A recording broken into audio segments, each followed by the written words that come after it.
Hi folks, Chris Mask from Eastlink Community TV's Off the Chip Wagon. Hopefully you and your family are doing well during these rather unique times, but if you're bored and looking for a new kitchen project, here's one which probably has never crossed your mind before: making your own butter at home. That's right, butter.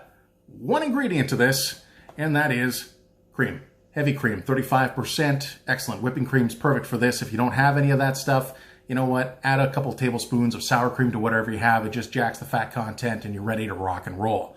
Now, if you've been at home with the kids or the spouse since the onset of this, you're probably well acquainted with the world of agitation, but that's what we need to introduce here. And we can do that either thanks to technology and hand mixers and stand mixers, or turn this into a project for you and the kids.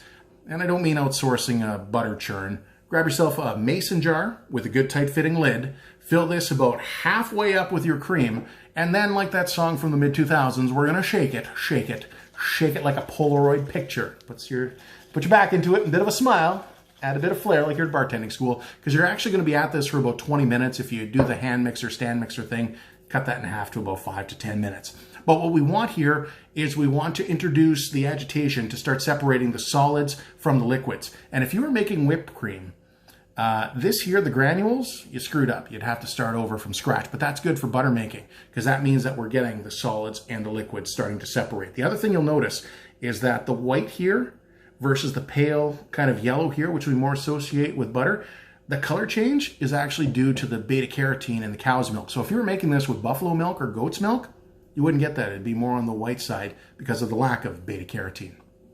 Now you know.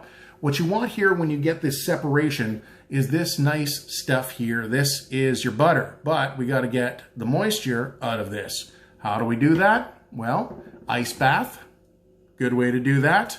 A sieve and some cheesecloth. Strain out your liquid initially from this, but keep the liquid. That's gold. That is buttermilk. You can use that for things like baking, fried chicken. You can make pancakes out of it. The rest of it, just squeeze out the rest of that moisture, and now you've got your blank butter canvas. You can become the Da Vinci of butter making. You control the salt that gets added to this. Throw in things like sun-dried tomatoes, some fresh herbs. Maybe you want to do chilies. What I like to use when I do steaks, smoked whiskey.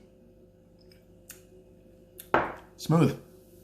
Whatever you want to do, keep in mind that if you're using something like unpasteurized milk, if you can find it, that's drastically going to affect the shelf life here. Unpasteurized milk, you might get 6 to 10 days in the fridge. But the pasteurized milk, which we readily find in stores, you're looking at 6 weeks. And if you do like me, wrap it in plastic wrap and freeze it, you're talking about months. Make your own butter at home, folks. Stay safe.